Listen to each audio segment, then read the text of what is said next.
Diwrnod 2. Criciaeth a harlech. Taith diwrnod 2. Heddiw dach chi'n mynd i griciaeth a harlech. Mae diwrnod 2 yn cychwyn yng Nghriciaeth.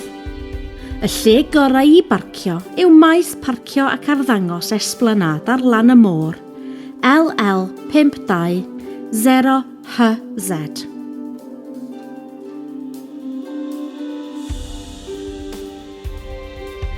Cerddwch i'r castell.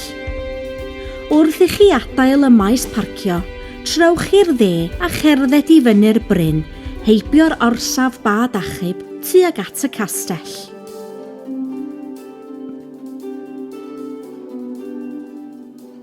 Yn y castell.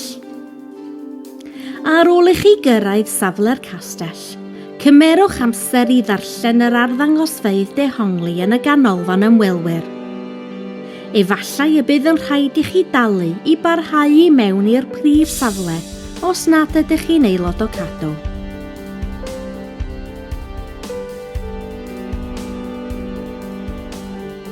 Hanes Tywysogion Cymru. O'r ganolfan ymwelwyr, cerddwch i fyny'r bryn tuag at y castell a dewch o hyd i'r fainc ar ymyl y llwybr lle gallwch edrych allan tuag at harlech.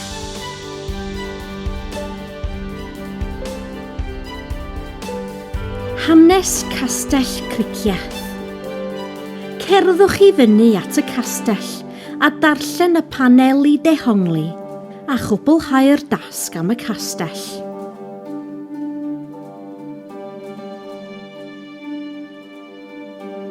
Ewch i'r parc.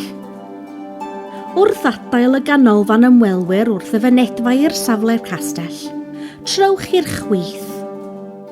Cerddwch i mewn i'r sgwâr bach gyferbyn ar ganolfan ymwelwyr ac yna i lawr y llwybr wrth ochr yr ysgol.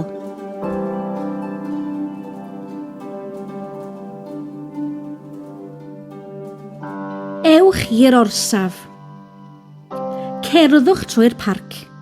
Heibio'r ardal chwarae i blant a'r lawnt fowlio, dros y cledrau rheilffordd, trwy'r orsaf ac i fyny'r bryn i'r stryd fawr.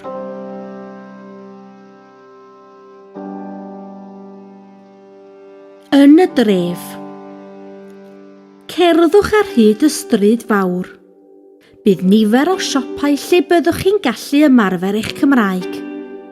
Cadwch lygad am bathodynau oren Cymraeg yn ffenestri siopau ac am bobl sy'n ei gwisgo.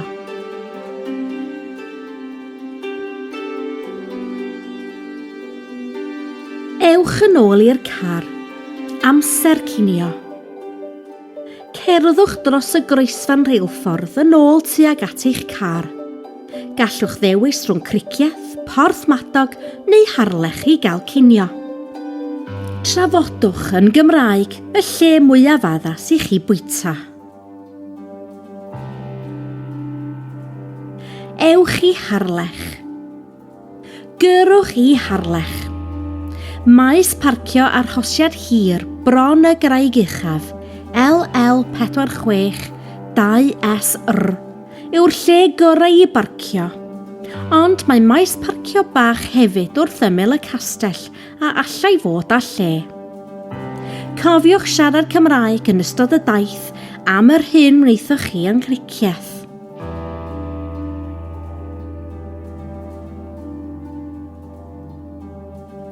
Ffordd Pen Llech. Cerddwch ar hyd y brif stryd tuag at y castell. Beth sy'n arbennig am ffordd Pen Llech?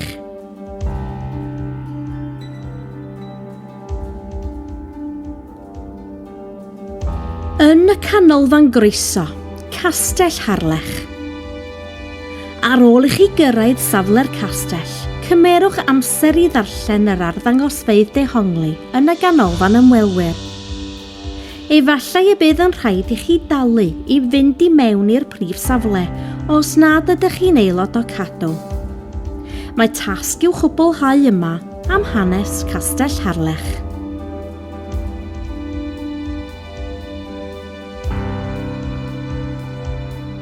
amser mynd adre a gwneud eich gwaith cartref.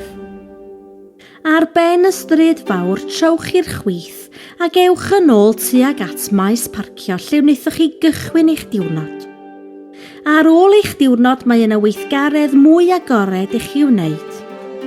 Mae'r gweithgaredd hwn yn gofyn i chi ddefnyddio'r hyn rydych wedi ei ddysgu yn ystod y dydd, a gallwch ofyn eich tiwtor dosbarth wirio'ch gwaith.